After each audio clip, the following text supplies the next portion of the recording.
Han pasado ya los días, desde luego, en que hablar del coronavirus era un objeto de broma. En el extranjero, la palabra corona, que es claramente de origen español, sonaba extraña y muchos la conectan con una marca de cerveza mexicana. Pero realmente, a partir de ahora, nadie tendrá la confusión cuando hablan del corona. En cualquier idioma saben a qué se refiere, a esta terrible epidemia que ha venido. El nombre de COVID también 19 sonaba casi a historia de ciencia ficción, algún planeta de estos episodios que tratan sobre realidades en otras galaxias, pero desde luego que ya todo el mundo entiende la realidad de la que nos habla. Pero, ¿qué nos dice Dios por medio de ella? Los creyentes desde el principio de esta pandemia se han visto perplejos por entender cuál era la perspectiva de el autor mismo de la vida que sostiene todas las cosas, que es Señor soberano. ¿Qué nos quería decir por medio de esta pandemia? Muchos han recordado la posibilidad de lo que pudiera ser un mensaje de juicio por medio de semejante crisis. En cierto sentido, la Biblia, a lo largo de toda la escritura, encontramos que hay catástrofes, epidemias, plagas que vienen sobre la humanidad con las cuales Dios quiere mostrar su juicio. Pero obviamente no es un juicio para la persona en particular que tiene esos síntomas del COVID y que sufre el efecto de la pandemia, sino es una forma en que Dios habla en general a la humanidad, a toda ella. Es un virus que no ha conocido fronteras, que no ha conocido barreras, aunque se originara en China se daba igualmente en Estados Unidos, en Afganistán o en cualquier parte de nuestro planeta. No conocía ninguna limitación. En cierto sentido, es como la palabra juicio nos habla también del sentido de una crisis. Una crisis es siempre un llamado a reconsiderar, a plantearse la realidad de tu vida. Y podríamos decir, por supuesto, que de esta forma Dios está llamando también a toda la humanidad, por medio de una pandemia como esta, a pensar sobre la realidad de su vida. ¿Qué es lo que nos muestra y nos dice Dios por medio de unas circunstancias como las que estamos viviendo todavía? En primer lugar, yo creo que claramente a toda la humanidad en general, creyente o no creyente, le habla de su fragilidad. Nos hemos creído el sueño y el mito de que teníamos control de algo, que podía ser como estos aparatos que controlamos a la distancia o como una operación bancaria que uno hace, así podemos dirigir y manejar la vida. Obviamente lo que ha mostrado este virus invisible a nuestros ojos, que podía ser comunicado incluso por una persona sin síntomas y producir efectos mortales, es el hecho de que no teníamos la menor forma de control realmente de semejante mal. Muchas personas así han despertado a la realidad de su mortalidad, claro. Se daban cuenta, en primer lugar, que igual que de esa forma imperceptible que alcanzaba su vida, podía acabarla y de una forma tan triste y trágica como muchos han dejado este mundo, sin apenas testigos en el momento final en el cual su cuerpo ha sido puesto en esa caja y desaparecido. Una forma terrible realmente de la cual apenas podían ser conscientes unos meses antes que su vida podía acabar. De una forma clara, Dios nos ha hablado de lo que significa nuestra fragilidad y nuestra mortalidad. Pero lo hace tanto a cristianos como no cristianos, creyentes como no creyentes. Y en cierto sentido, claro, tiene también un mensaje para el pueblo de Dios, para nosotros, por medio de semejantes circunstancias. Sin lugar a dudas, ha cambiado los planes, ha hecho que todos tengan que plantearse el futuro de una forma diferente. Lo que nos recuerda las palabras de Santiago, a las que quiero volver en primer lugar en esta tarde, el capítulo 4, a partir del verso 13, en el cual dice el Señor por medio del apóstol Santiago: vamos ahora, los que decís, hoy y mañana iremos a tal ciudad y estaremos allá un año, traficaremos y ganaremos, cuando no sabéis lo que será mañana. Porque ¿qué es vuestra vida? Ciertamente es como neblina, que se aparece por un poco de tiempo y luego se desvanece. En lugar de lo cual deberíais decir: si el Señor quiere, viviremos y haremos esto o aquello. pero ahora os jactáis en vuestras soberbias. Toda jactancia semejante es mala, y al que sabe hacer lo bueno y no lo hace, le es pecado, dice la palabra de Dios. Cuando nos encontramos en una situación semejante en la cual todos nuestros planes se vienen abajo, vemos que aquello en lo que se basaba nuestra confianza, nuestra seguridad, no nos puede sostener ni mantener en el día de la prueba. Por eso también es que esta situación de crisis ha hecho caer muchos ídolos, derribar muchos falsos dioses en los cuales este mundo se sostiene. En primer lugar, aquel del cual el Señor habló tan claramente, Mamón, el dios de las riquezas, por el cual tantos tenían puesto su esperanza en sus bienes materiales, en lo que tenían. La catástrofe económica que se produjo desde el primer momento indicó que nos podíamos enfrentar a una crisis mayor que la que habíamos vivido hace unos años. Muchas personas han visto su negocio arruinado. Y sí, incluso las grandes empresas han visto cómo han disminuido terriblemente todos sus ingresos. ¿Qué diremos de aquellos que dependen de muchas modestas formas realmente de vida? Se han visto totalmente destruidos sus negocios y sus expectativas.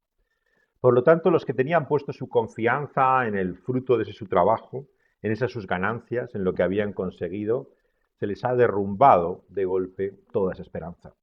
Todo ese futuro que tenían de alguna forma construido se ha venido abajo.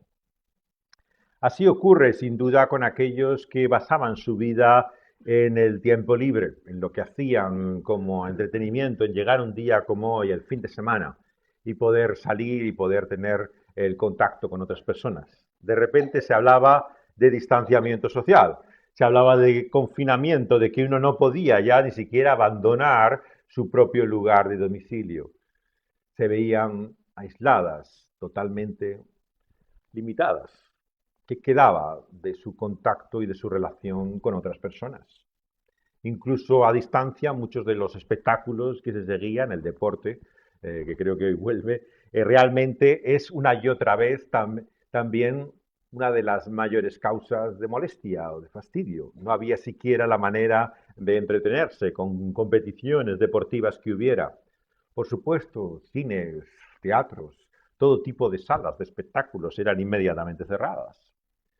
Por lo tanto, todos aquellos que giran su vida en torno a llegar este día viernes, veían sin esperanza, sin futuro, sin ninguna perspectiva cierta que iba a ser de su vida. Aquellos que buscan también en ese tiempo las relaciones, ¿no?, con otras personas, veían que lo que marcaba era el distanciamiento de ellas, el no poder siquiera tener contacto físico. Uno y otro ídolo, dioses en los cuales la vida de la gente se basa y se sostiene, se venían abajo, se derrumbaban. No encontraban realmente qué perspectiva podían tener de futuro. Y situaciones como esta, como nos dice el apóstol Santiago aquí en este texto, nos recuerdan que no tenemos control de nuestra vida. Que no hay mayor necedad que pensar que con nuestros planes y planteamientos de futuro podemos disponer de nuestra vida. Porque como nos dice el apóstol, no sabemos lo que va a ser siquiera mañana de ella. Así ha sido la realidad. Muchas personas, como sabéis, caían enfermas de un día para el otro, de la manera más inesperada, cuando pensaban que estaban libres del contagio, de la forma más insospechada, les alcanzaba. Y el Señor, sin lugar a dudas, en primer lugar, les ha mostrado a ellos y a nosotros nuestra debilidad, nuestra vulnerabilidad, la fragilidad en la que estamos, cómo no podemos contar con nada por cierto o seguro. Porque ¿qué es nuestra vida?, dice el apóstol. Ciertamente es como una neblina que aparece por un poco de tiempo y se desvanece. Algunos han observado cómo en el medio ambiente, en cierta forma, lo que fue el confinamiento fue, como dicen los informáticos, como resetear, como reiniciar todo el aparato. Los que vivimos en una gran ciudad como Madrid, de repente el cielo se esclarecía. Lo que era la nube que siempre hay de contaminación sobre la ciudad desaparecía. Contaban que en Venecia, que están siempre los canales sucios, de repente se veían los peces que nadaban por debajo de ese agua. De repente todo parecía que tenía otra claridad. Pero la cuestión es si se puede también igualmente resetear, reiniciar nuestra vida espiritual. En cierto sentido, ese es el propósito de todo momento de crisis. Un momento de arrepentimiento, de reconsideración de nuestra vida, un momento de cambio y de buscar, enfrentar realmente qué es el camino en el cual nos dirigimos.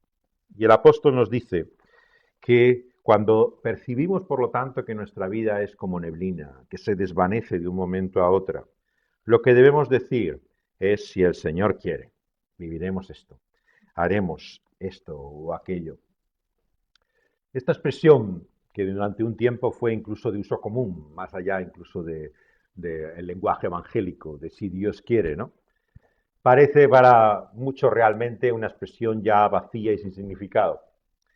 Incluso antiguamente las convocatorias que se hacían de cualquier reunión se ponían a veces incluso la expresión en latín, Deo volente, si Dios quiere, y se le añadía la D y la V para indicar que toda actividad, incluso que se hacía en el contexto de la Iglesia, debía tener en cuenta siempre esa posibilidad, esa realidad de que no pudiera producirse o realizarse. Pero de alguna manera hemos dado por obvio y por supuesto lo que nunca deberíamos haber dado por obvio y por supuesto, que es lo que Dios quiere. De alguna forma hemos pensado que coincidía de alguna forma la voluntad divina con nosotros, de tal manera que lo que nos propusiéramos, eso ocurriría. Y situaciones como esta nos plantean claramente la realidad de qué es lo que Dios quiere. Incluso en nuestras reuniones más regulares y habituales hemos visto algo que muy pocos han visto a veces en muchas generaciones, cómo han sido cerrados los lugares de culto, cómo ha habido incluso una dificultad para poder reunirse físicamente. Y nos damos cuenta hasta qué punto realmente dependíamos de la voluntad de Dios. Que la oración que se hace a veces al empezar un culto, como hemos hecho en esta reunión, no es una cuestión formal. Te damos gracias, Dios, porque estamos aquí. Hemos descubierto que no se puede dar por supuesto que damos gracias a Dios porque estamos aquí. Esto no es algo que podamos dar por obvio. Oraciones como esta adquieren un nuevo sentido. Nos damos cuenta que cuando nos volvemos a reunir o encontrar, no hay nada realmente que podamos dar más por obvio, menos por obvio que esto. Que el Señor permita que sea su voluntad, que Él quiera que podamos estar aquí juntos. Y nos dice que, por lo tanto, en lugar de eso deberíamos decir que si Él quiere, viviremos, ¿no? Y haremos esto y aquello. Porque si no, nos jactamos en nuestra soberbia. En el fondo, lo que ha querido el Señor derrumbar por medio de situaciones como esta es el orgullo humano. Esa pretensión de que por medio de ese supuesto control que creía que tenía de las circunstancias, se podía afirmar a sí mismo sin la realidad de ese Dios, como durante tanto tiempo la humanidad ha querido. Pero en cierta forma no es un problema actual, es la cultura de Babel. Levantemos una torre que llegue hasta el cielo y hagámonos un nombre, nosotros y para nosotros, por el cual seamos recordados y reconocidos. Y la cultura de Babel siempre se enfrenta a la ciudad de Dios. Babilonia, que es su nombre, será siempre la realidad de ese mundo que se enfrenta a la ciudad y el reino de Dios hasta el final. Y por lo tanto, tenemos siempre esas dos opciones a lo largo de los tiempos. O queremos vivir en el sueño y la ilusión, la pretensión de poder, de orgullo y soberbia de esa cultura de Babel o de Babilonia, o vivimos en esa ciudad de Dios y en la perspectiva de ese reino que finalmente ha de prevalecer y que el Señor Jesucristo acabará estableciendo finalmente en nuestro mundo. En segundo lugar, yo creo que una crisis como esta nos lleva también a lo que Primera de Pedro nos dice en su carta en el verso 7. Solemos hablar de las circunstancias difíciles como pruebas, ¿no? Y el apóstol dice aquí, el apóstol Pedro en su primera carta, capítulo 1, que, versículo 6, por un poco de tiempo, si es necesario, somos afligidos, ¿no?, en diversas pruebas para ser sometida a prueba nuestra fe, mucho más preciosa que el oro, el cual, aunque perecedero, se prueba con fuego y sea hallada en alabanza, gloria y honra cuando sea manifestado Jesucristo. En segundo lugar, yo creo que lo que Dios nos quiere decir como una situación como las que estamos viviendo no es solamente recordarnos nuestra fragilidad, nuestra vulnerabilidad, la mortalidad, la dependencia que tenemos de Dios, sino que el Señor está poniendo a prueba nuestra fe a nosotros también como creyentes. ¿Recordáis el libro de Job, ¿no? Cómo se nos presenta a este hombre realmente justo y santo delante de Dios, ¿no? Y viene una prueba detrás de otra. Y cómo una y otra vez es puesto de esa forma en evidencia cuál es la realidad de su fe. Historias como la de Job nos muestran lo que aquí el apóstol Pedro nos está refiriendo. La realidad de que hay muchas situaciones en la vida que vivimos como crisis, que son al mismo tiempo tentación y prueba. La palabra es la misma, de hecho, en griego, y por eso a veces da confusión. Generalmente solemos decir que lo que nosotros sufrimos son las pruebas y los otros son los que tienen tentaciones, ¿no? Porque queremos confiarnos en que realmente para nosotros esa prueba no va a hacer tambalear nuestra fe. Pero no solamente la palabra es la misma, sino que la realidad es la misma. Cada situación de crisis es una tentación y es también una prueba que refina nuestra fe. La cuestión, como alguien ha dicho, es si esa prueba refina nuestra fe como el oro o define realmente nuestra vida. Porque muchas personas, y particularmente en este tiempo, se consideran víctimas. No sé si habéis observado cómo nuestra sociedad ha ido encaminándose hacia un victimismo creciente, ¿no? Casi todos los programas que podéis ver en televisión, la radio, en cualquier lugar, cuentan historias de personas que han sufrido, que de alguna forma han padecido. Bien por circunstancias personales, por su género, por su orientación sexual, por su raza, por su pueblo, por su cultura. Vivimos rodeados de víctimas. Todo el mundo sufre de alguna forma y padece y se considera de ello. Consideran, por lo tanto, que las pruebas que han vivido en su vida les definen y se ven a sí mismos como víctimas, ¿no? Pero lo que nos dice aquí Pedro es que la prueba no es para definirnos como personas, sino para refinarnos, que es otra cosa. Lo que nos quiere mostrar es el valor de ese oro perecedero que cuando todo otro valor económico se viene abajo, cuando la bolsa y todos los fondos ya finalmente no valen nada, permanezca como de una manera física y material ese valor de oro. Y nos dice, por lo tanto, que las pruebas para nuestra fe tienen ese efecto de mostrar la autenticidad de ella. Nos muestran lo genuino, lo verdadero, lo auténtico de nuestra fe. Por lo tanto, lo que Dios nos ha querido preguntar y nos está diciendo todavía ahora por medio de esta pandemia es cuánto de verdadera, de genuina, de auténtica es nuestra fe. Muchas personas sabemos que consideran la fe como algo extra en su vida. Es algo que forma parte de ellos, les acompaña, han podido ser criados en cierta forma, con cierto temor de Dios, sentido de la fe más o menos religioso, pero sabemos lo poco que significa en la práctica, en la realidad. ¿Qué es esa fe realmente para ellos? ¿Qué significa para ellos creer que hay un Dios en el momento de la prueba? Fijémonos que, por lo tanto, toda situación difícil, incluso a cualquier persona, sabéis que incluso los más ateos, la gente más reacia a la fe, cuando le viene un accidente, se encuentra en una situación desesperada, terrible, ¿a quién invoca? Sino el nombre de Dios. De alguna forma piensa que si hay un Dios, ese será el momento realmente en que pueda manifestarse o acudir o poder buscar su ayuda. La prueba, por lo tanto, pone en evidencia hasta qué punto creemos. La historia de Job, como la que mencionábamos antes, te lo muestra una y otra vez, la lucha, la agonía, el conflicto en el cual hay. En ese libro vemos también como en esta sección central que abarca gran parte del libro de Job, ¿no? Aparecen estos amigos suyos, ¿no?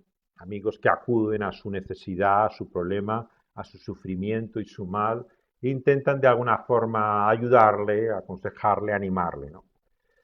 Pero la realidad, claro, es que vemos que aunque a veces dicen cosas que son ciertas y verdaderas sus amigos, ¿no? Cuando Dios finalmente habla, al final del libro, desde el torbellino, claramente nos dice la conclusión de este libro que esos amigos de Job no hablaron justamente. Pudieron decir medias verdades, pero sabéis lo que son las medias verdades. Esos son muchas veces precisamente las mentiras, los errores, los engaños. Había parte de cierto que leemos y dice, bueno, es verdad lo que dicen, ¿no? Pero realmente cuando Dios mismo habla finalmente en la conclusión del libro, nos dice que no habían hablado correctamente. La idea de estos amigos variaba un poco de uno a otro, pero vemos que hay, por un lado, una opinión que todavía muchos creyentes mantienen, ¿no? Que según tú haces, así te va en la vida.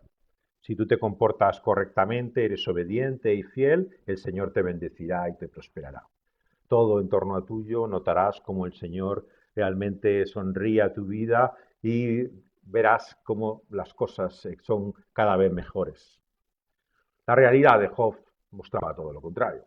Él vivía santamente, justamente, rogaba por su familia, sin embargo viene un mal detrás de otro. La explicación de su amigo no daba razón verdaderamente de lo que pasaba. No podía traer ni mucho menos luz en medio de esa oscuridad, ¿no?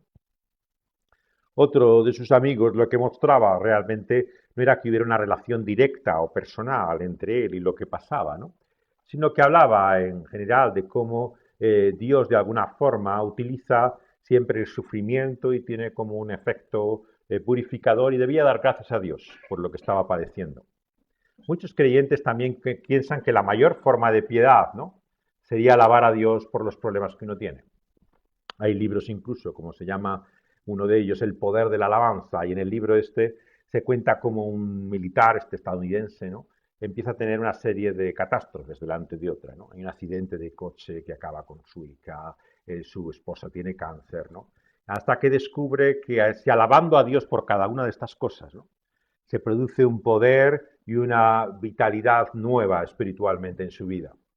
Bueno, aparte de sonar bastante inhumano, porque nadie en su sano estado mental puede realmente alegrarse con ninguna de las cosas de las que habla, ¿no? Dudamos realmente de que sea ese el propósito de Dios. Dar gracias a Dios por el mal que recibimos. Es evidente que Dios no es ajeno al mal, Él es soberano y control. Pero podemos decir que los males que nos trae es para bendecirle a Él, para poder dar gracias a Dios o adorarle a Él. No creo que sea esa la enseñanza bíblica. La enseñanza bíblica entiende que el mal es mal y el bien es bien. Y si empezamos a confundir las realidades, realmente estamos verdaderamente perplejos. Dios es soberano. Dios puede utilizar tanto males como bienes, pero eso no significa que el mal sea una ocasión para dar gracias, bendecir o adorar a Dios, ¿no? Lo que entendemos, por lo tanto, a la luz de la palabra de Dios es que quiere mostrarnos otra cosa. Pedro nos lo dice claramente, es la gloria y honra y alabanza que es manifestada en Cristo Jesús. Nos habla finalmente de esta tercera y última lección, yo creo, de lo que Dios nos quiere decir por medio de una situación como esta que estamos viviendo de pandemia, que es dónde está nuestra verdadera esperanza. Esta crisis nos muestra no solamente nuestra fragilidad y nos hace cuestionarnos la autenticidad, la veracidad de nuestra fe, cuánto es de real esa fe, sino que nos muestra también dónde está nuestra verdadera esperanza. El Señor Jesús se lo dijo a sus discípulos. No temáis, podríamos decir, los virus que pueden matar el cuerpo, sino temer a aquel que puede mandar, ¿no?, vuestras almas al infierno. Por lo tanto, el juicio que debemos temer no es el que viene por una epidemia como esta, ¿no?, sino es lo que es el destino eterno realmente al cual vamos en nuestra vida, más allá incluso de nuestra muerte.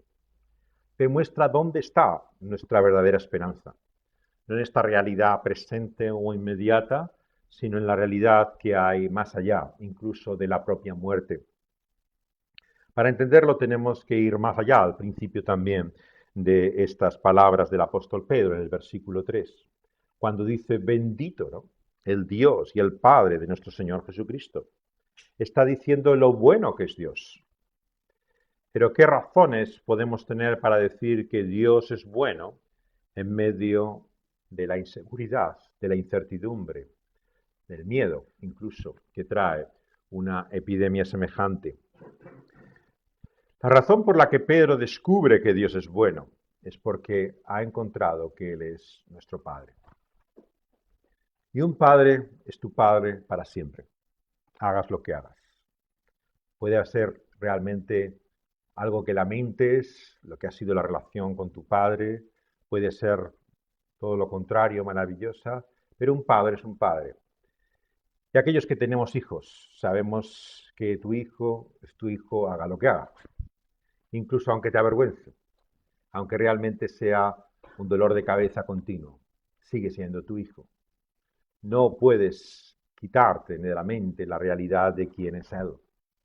Por lo tanto, cuando Dios se revela a nosotros como un Padre, quiere mostrarnos algo de la realidad de ese vínculo, ¿no?, que tiene con nosotros. Pero fijaos que viene por medio de otro, Cristo Jesús. Dios es nuestro Padre, como nos dice el apóstol Juan, por medio de la fe en Cristo Jesús. Recibimos esa capacidad, esa potestad, ese derecho a tener a Dios como Padre. Y lo que trata Dios con nosotros en circunstancias como esta es según su grande misericordia. Lo que tenemos que reconocer es como Job hizo en medio de la prueba, que a pesar de todas las cosas, Dios no nos ha tratado como podríamos habernos tratado. Esto es algo que una y otra vez la Biblia nos enseña. Cuando piensas que estás pasando un tiempo difícil, cuando vives incluso el ataque, los problemas con otras personas, que te ves incluso acusado, hostigado, ¿no?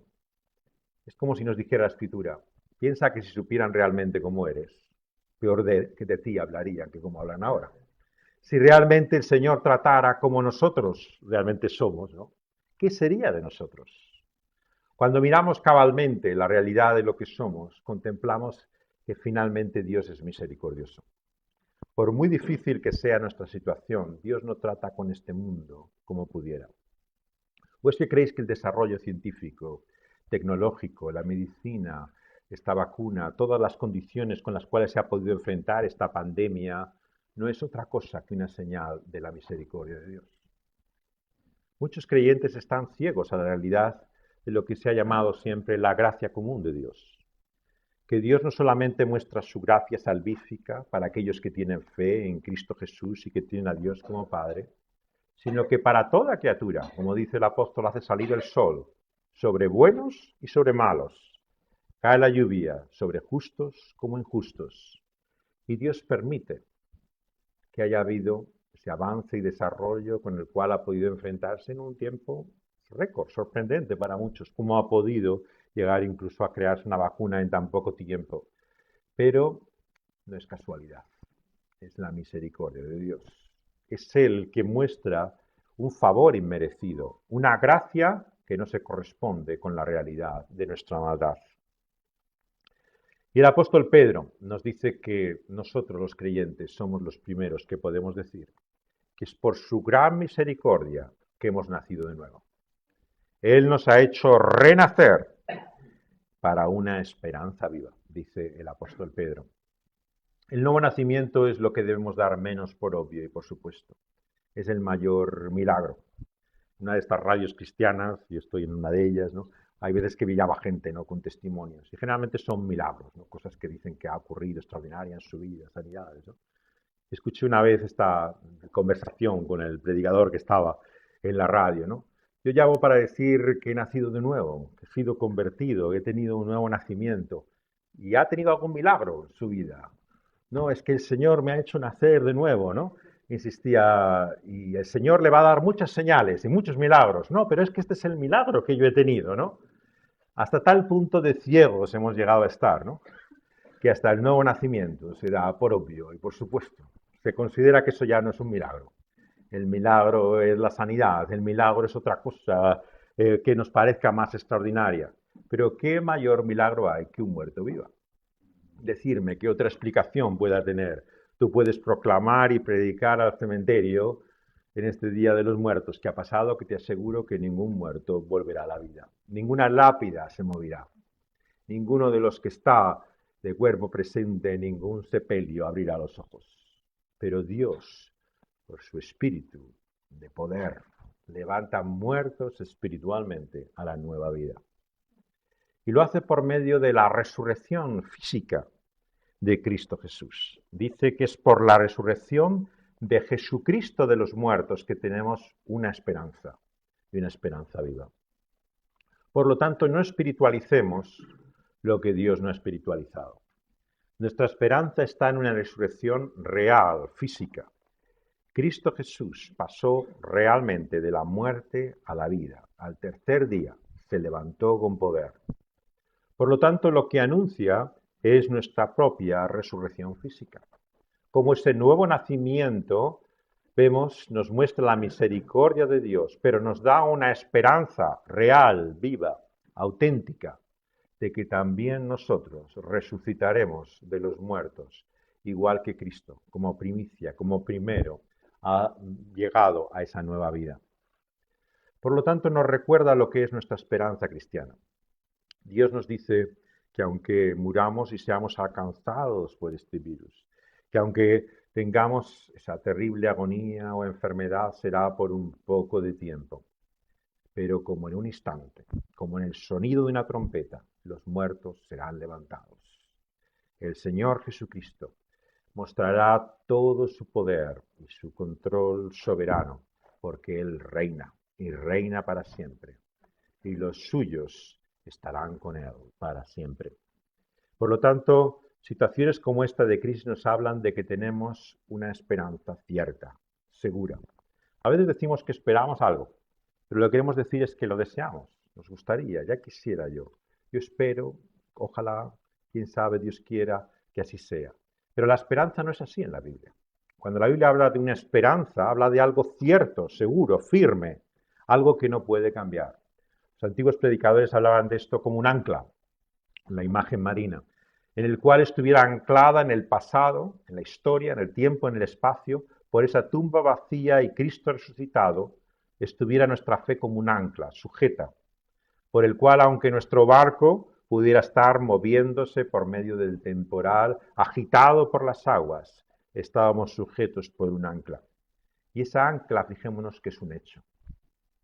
No es simplemente un deseo, no es una creencia, no es algo que sentimos, es la tumba vacía y la resurrección de Cristo Jesús.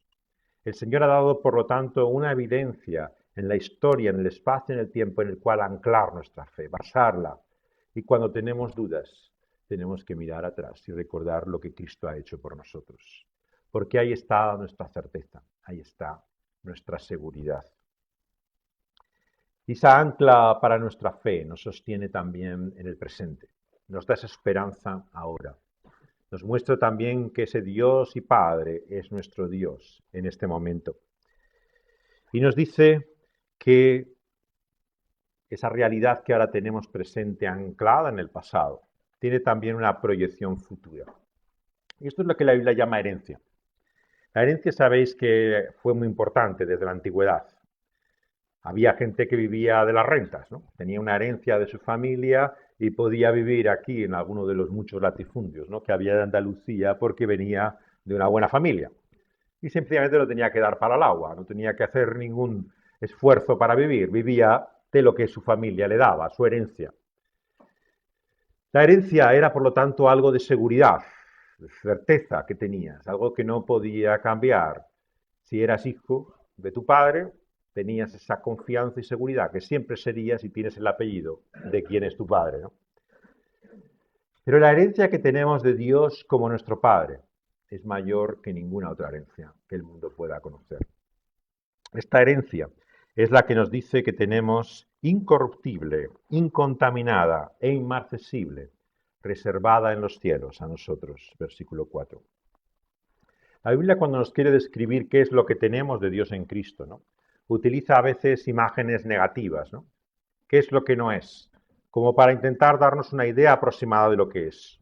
Es como cuando uno intenta explicar algo a alguien, ¿no?, de lo que siente, lo que quiere decirle, pero no encuentra palabras, ¿no? Como que no tienes el lenguaje y te vas frustrado, ¿no?, porque te parece que no has sabido decirle, ¿no?, realmente lo que querías decirle, ¿no? Y el Señor, que conoce nuestra mente, ¿no?, y nuestra limitación, ha querido darnos una idea de lo que Él es para nosotros por medio de lo que no es. Es como si diciendo lo que no es pudiera acercarnos la idea a la realidad de lo que Él es, ¿no? Y en primer lugar lo que nos dice es que Esa herencia que tenemos nos dice que es una herencia incorruptible, que no se puede perder. En esta vida, como hemos dicho, todo lo que tenemos lo tenemos hoy, pero mañana no sabemos qué será de ello. Hoy estás sano y saludable, pero quién sabe qué va a ser de ti mañana. Hoy puedes tener los bienes, las propiedades, la riqueza que tú quieras, pero no sabes qué va a ocurrir mañana con ella. La puedes perder, igual que ahora la tienes. La persona que amas, que da ahora sentido a tu vida y por el cual te levantas cada mañana y sientes esa sensación realmente de que estás aquí por una razón, hoy está, mañana puede no estar. Todo lo que en nuestra vida se sujeta y se sostiene, lo podemos perder. Pero la herencia de Dios en Cristo Jesús es lo único que nunca podemos perder. Y por lo tanto, en situaciones como esta nos llama a pensar, ¿dónde está tu seguridad? ¿Dónde está tu herencia? ¿Qué es lo que no se puede perder? Si quieres saber qué ídolos hay en tu vida, ¿no? Solamente tienes que pensar qué hay en tu vida que si no lo tuvieras, ya no quisieras seguir viviendo. Ya no merecería la pena continuar. Eso es aquello para lo que vives. Y cuando Dios nos trae pruebas como esta a nuestra fe y nos recuerda nuestra fragilidad, nos está diciendo también dónde está tu esperanza. ¿Qué es para lo que vives? Porque si no es para ese Dios y Padre en Cristo Jesús, lo que vives no es para siempre. Es solamente para ahora, en este momento. Y a continuación nos dice también que esa herencia es incontaminada, que no la podemos manchar, corromper. En esta vida nosotros nos bastamos para arruinar lo más hermoso. Las personas que más queremos somos las que peor tratamos. A quien más amamos a veces le hablamos de la peor forma. Lo que más nos importa muchas veces es lo que más descuidamos. Y sabéis lo fácil que es destruir las cosas. Levantar o construir algo es muy sencillo, pero arruinarlo nos bastamos, parece como un instante, para poder destruir la mejor relación. Y esa realidad que vivimos una y otra vez en la vida, y que también como iglesia al celebrar estos 15 años podéis reconocer, ¿no? Lo difícil que es levantar algo de valor que realmente permanezca, pero destruirlo es fácil, es bastante sencillo. Por eso la buena noticia de Dios es que Dios guarda, que Dios preserva, que Dios nos salva incluso de nosotros mismos, de nuestra capacidad para estropear y arruinar lo que realmente más vale, la herencia que tenemos de Dios en Cristo Jesús. Por lo tanto, cuando como cristianos recibimos la salvación de Dios en Cristo, decimos que no se puede perder, no por una presunción, soberbia u orgullo que hay en nosotros, sino porque nuestro Dios misericordioso nos guarda, preserva y salva, incluso de nosotros mismos. Esa confianza y seguridad es precisamente lo singular y extraordinario de lo que Dios nos da en Cristo. Es aquello que vemos, que tenemos tan cierto y más seguro aún que la vida presente, la realidad de esa salvación eterna. Y dice algo más, dice que esa herencia es inmarcesible, inmarchitable, que no pierde realmente su florecimiento como una planta, ¿no? Que de una manera asombrosa, ¿no? Empieza a dar su flor y de esa manera nos muestra su belleza y atractivo. En esta vida lo bello y lo atractivo es efímero, es transitorio. En el cuerpo y en la realidad física podemos ver a veces lo hermoso que es una persona, pero los años y los que nos vamos haciendo mayores y nos reconocemos ya en nuestro cuerpo, ¿no? Cuando te ves las fotos antiguas, ¿no? Es posible que todavía pueda ser yo la misma persona. Nos miramos al espejo, ¿no? Y uno se queda atónito realmente. La realidad es que la belleza y la hermosura en esta vida es transitoria, dura muy poco tiempo. Y quien vive para ella lo descubrirá más rápido de lo que piensa. Puede ser la mayor modelo, ser la causa de admiración y la foto en todas las redes sociales que dentro de unos años veremos que queda de ella, por muchas operaciones cosméticas que se haga. Realmente la vida vemos que tiene ese sentido evidente de transición y de deterioro una y otra vez. Pero aquí estamos hablando de lo único que mantiene su belleza y su atractivo, que mantiene su ilusión, En esta vida es difícil ilusionarse a veces. Generalmente la vivimos con bastante desapasionamiento. Hay momentos, instantes en que parece que renace esta ilusión, que hemos descubierto algo que nos maravilla, pero es apenas unos momentos, ¿no? Cuando haces algo que te gusta, vas a un lugar que te parece hermoso, por un instante puedes sentir el sobrecogimiento, pero basta unos momentos para pensar que tienes que volver y hacer otra cosa. Puedes estar con una persona que amas y al principio en ese enamoramiento inicial estás como fascinado. El tiempo pasa sin darte cuenta, ¿no? No sabes ya ni lo que es el reloj. Se ha pasado el día y no te lo has percibido. Pero ¿cuánto tiempo dura eso? Una y otra vez vemos que cosas que te arrebatan, te fascinan, se escapan con la misma velocidad que han venido. Una historia que te ha atrapado, una película, un libro, una narración, hay momentos que te tiene en suspenso pendiente, pero no dura mucho tiempo. A partir de ese momento empiezas a pensar el tiempo que ha pasado y qué vas a hacer a continuación. Todo en esta vida parece regido, dominado, sujeto, ¿no?, por esa ley por la cual parece dejar de palidecer, ¿no? Todo se palidece ante esa realidad que no se mantiene, ¿no?, con su atractivo. Pero lo que Dios nos ha prometido es lo único que no perderá: nuestra atención, fascinación y asombro para siempre. Y nos preguntamos, ¿qué es eso? ¿Qué hay que pueda por toda una eternidad, para siempre, en esa herencia que Dios ha guardado de nosotros, hacernos maravillados? La realidad que una y otra vez la enseñanza apostólica y desde el Antiguo Testamento nos muestra es que todavía no hemos visto lo que hemos de ver. Porque lo que hemos de ver es a alguien, a ese Dios mismo que se revela como nuestra herencia, al ser nuestro Padre en Cristo Jesús. Nos dice que lo que conocemos de Dios es como si fuera en parte, como Moisés, que parecía que solamente había visto su espalda. Así también el apóstol nos dice que nadie ha visto a Dios jamás. No conocemos de Dios como debemos conocerle. Todavía no lo hemos visto como un día le veremos. Y por lo tanto es que nos resulta tan difícil a veces asombrarnos o maravillarnos ante la realidad de quién es Dios para nosotros. Estamos aquí en un culto, empieza a pasar ya una hora y enseguida nos sentimos inquietos o molestos. Estamos cantando un momento y bastan ya 2 o 3 cánticos que ya no sabes lo que estás cantando. Las palabras ya no tienen ningún sentido. ¿Quién va a estar toda una eternidad adorando a Dios, cantando, sintiendo ese asombro? Nos parece sencillamente increíble, por mucho que nos guste cantar, ¿no? Realmente no podemos imaginar dónde puede estar la maravilla de ello. No llegará un día que te canses, te aburres de esto, ¿no? Sencillamente la respuesta de la Biblia es que no hemos visto a aquel que un día veremos, que es nuestro Padre en Cristo Jesús. Lo que contemplaremos de Él será lo que produzca adoración, alabanza, por toda la eternidad. Esto es como se describe esa herencia final que Dios ha prometido a los suyos. Es el asombro, la admiración y alabanza por la cual adorarle para siempre.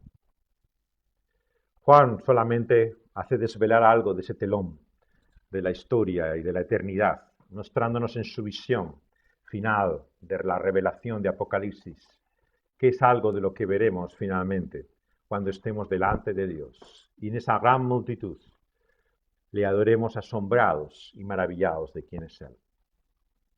Lo que Él vio es que el que está sentado en el trono es el Cordero inmolado, sacrificado por mí y por ti.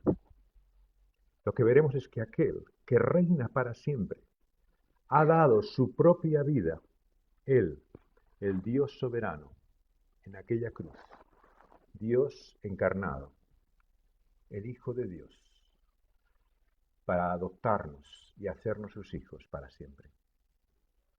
Descubriremos que un día, desde el principio, desde antes de la fundación del mundo, en el consejo eterno de Dios, Dios cuando te vio a ti, cuando vio a su Hijo, dijo: te prefiero a ti y a mí, y estoy dispuesto a sacrificar a mi Hijo por mí y por ti. Decirme qué amor hay semejante a este. ¿Para quién le importas más tú y tu vida y lo que tú eres que para aquel que es capaz de dar todo, hasta su propio Hijo, por amor a nosotros. No hay amor más grande que el que Dios nos ha mostrado en Cristo Jesús. Y hoy tal vez no lo vemos y lo percibimos, pero cuando lo veamos en su rostro, cuando miremos el amor que hay en Él, en su mirada, descubriremos que no hay lugar para nosotros como Él, porque no hay nadie para nosotros como ha sido y es Él. Por eso es que el apóstol finalmente concluye diciendo que somos guardados por el poder de Dios mediante la fe para alcanzar esa salvación que está preparada para ser manifestada en el último día. Porque ¿de qué nos sirve saber que tenemos esa maravilla esperando si no sabemos si vamos a llegar hasta allí? ¿De qué le sirve al viajero saber que tiene su destino si no sabe si podrá alcanzarlo? ¿De qué le sirve al marino en la tempestad cuando se tambalea su barco saber que hay un puerto seguro y una casa que le espera? Pero lo maravilloso de la salvación de Dios en Cristo Jesús es que el Dios que te salva es el Dios que te guarda. Y si no crees esto, te desafío a reconocer a los ojos de Dios mismo quién es Dios para ti. Ese Dios que nos ama en Cristo Jesús, nos ama tanto que al salvarnos nos rescata también firmes y seguros en su mano, de tal forma que, como dice su Hijo, ninguno de ellos caerá de su mano. Él los guardará del maligno y los guardará de todo mal.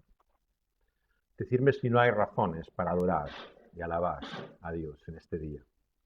Decidme si en esta iglesia, después de 15 años, no pueden reconocer también ese cuidado de Dios por el cual les ha guardado hasta aquí.